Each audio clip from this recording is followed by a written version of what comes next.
This is Professor Russell James coming to you from Texas Tech University. Welcome to today's lecture from Visual Plan Giving, an introduction to the law and taxation of charitable gift planning. Welcome to Bargain Sale Gifts Part 1, Introduction. This is Professor Russell James. Bargain sale gifts are at once a relatively rare and a quite common form of charitable planning. What does this mean? A traditional bargain sale gift, such as where a donor sells land worth $1 million to a charity for $500,000, is not a common occurrence for most charities. However, other forms of complex charitable planning involve the donor making a transfer and, in exchange, receiving back some benefit from the charity, such as a lifetime income stream resulting from a charitable gift annuity. Although not referenced by this name, such transactions are, in fact, also bargain sales. Thus, it makes sense to first understand the rules for the simplest form of bargain sale transactions, because these same rules will apply later when examining more complex charitable transactions. A bargain sale is the sale of an asset to a charity at less than fair market value. A bargain sale is the same as a standard sale, except that the sale price is intentionally lowered below fair market value for the purpose of making a gift to the purchasing charity. Alternatively, one may think of a bargain sale as a special form of a charitable gift where the donor makes a gift but also receives money or other valuable property back from the charity in exchange for the gift. Calculating the charitable deduction for a typical bargain sale transaction can be relatively simple. The donor deducts the value of what she gave less the value of what she received from the charity in exchange for the gift. In this way, the rules for deducting bargain sale gifts are like quid pro quo gifts. A donor who makes a $500 contribution and in exchange receives tickets to a charity dinner worth $100 may deduct $400. In other words, the $500 gift minus the $100 benefit. In both cases, the deduction is the value given less the value received. This assumes that the donor is giving property which can be valued at fair market value for charitable income tax deduction purposes.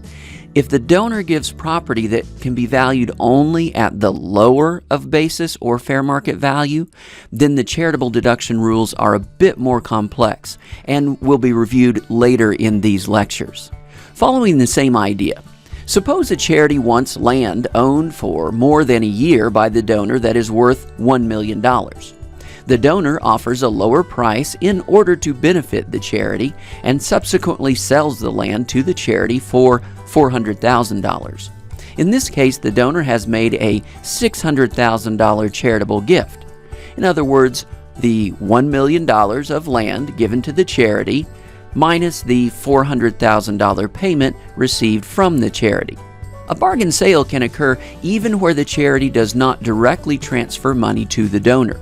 For example, a donor could make the gift of a $300,000 house to a charity where the donor was subject to a $100,000 mortgage.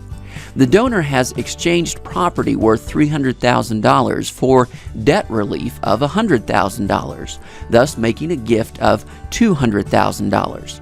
Such transactions may not be ideal because the $100,000 of debt relief will count as income to the donor. This treatment of secured debt occurs regardless of the actual agreement for which party will ultimately make the debt payments. For example, if the donor donates a house with a mortgage but agrees to make all subsequent mortgage payments, the transaction is still treated as if the donor received $100,000 of debt relief. Future mortgage payments made on the property owned by the charity will constitute charitable gifts at the time each is made, but the agreement to make future mortgage payments does not change the tax results of the initial transaction. The initial transaction is still treated as if the donor received a $100,000 benefit in exchange for transferring the property.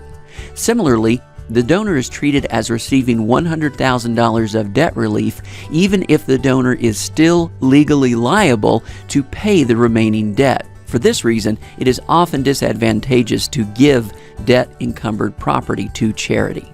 A charitable gift annuity is another example of a bargain sale. Suppose, for example, a donor gives $100,000 of publicly traded securities to a charity in exchange for lifetime payments of $3,000 per year for life from the charity.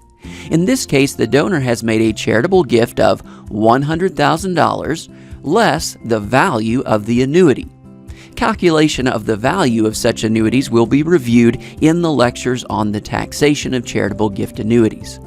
Although the ultimate calculations for such a charitable deduction are more complex, the fundamental principle of bargain sale transactions is the same.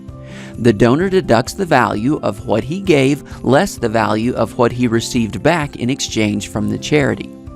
The tax consequences resulting from bargain sales can become more complex when considering the results of bargain sales in recognizing capital gains. These calculations differ from the relatively simple capital gain calculations that result from a normal, non-charitable sales transaction. And consequently, we'll devote an entire lecture just to making these calculations. This has been Bargain Sale Gifts Part 1 Introduction. Join us next time for Bargain Sale Gifts Part 2 Capital Gain Property.